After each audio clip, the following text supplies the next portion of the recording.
Hi అండి. మన టమాటీలతో చారు ఎలా పెట్టుకుందామో చూద్దామా? టమాటీలు అంటే ఏంటనుకుంటున్నారా? అదేనండి ఈ టమాటాలు. టమాటాలతో చారు ఎలా పెట్టుకుందామో చూద్దాము.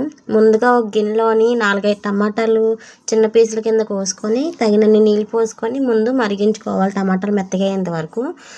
మెత్తగా అయిన తర్వాత స్టవ్ ఆఫ్ చేసుకొని స్మాషర్తో స్మాష్ చేసుకోవాలి. బాగా స్మాష్ చేసుకున్న తర్వాత తగినన్ని నీళ్ళు పోసుకొని అది బౌల్ నిండుగా పోసుకోండి, సరిపోతాయి.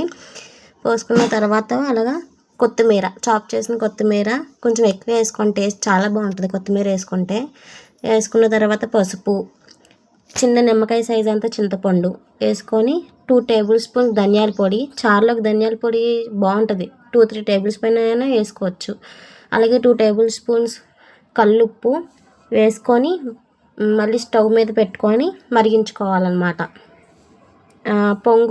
పొంగు వచ్చిన తర్వాత కూడా కొంచెం సిమ్లో పెట్టుకొని మరిగించుకోండి. చారు కొంచెం ఎక్కువ మరిగితే బాగుంటుంది టేస్ట్. తర్వాత ఆవిపోయిన తర్వాత స్టవ్ ఆఫ్ చేసి గిన్నె పక్కన పెట్టుకొని ఈలోపు వేరే గిన్నెలోని పోపు వేసుకుందాము.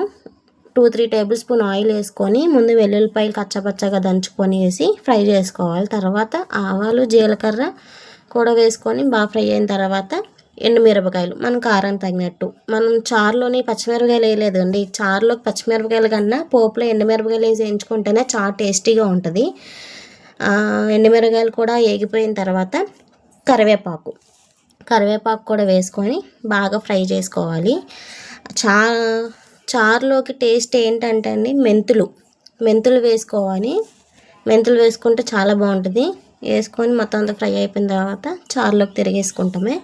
అంతే, ఎంతో టేస్టీ అయిన చారు రెడీ అయిపోయిందండి. చూసేయండి.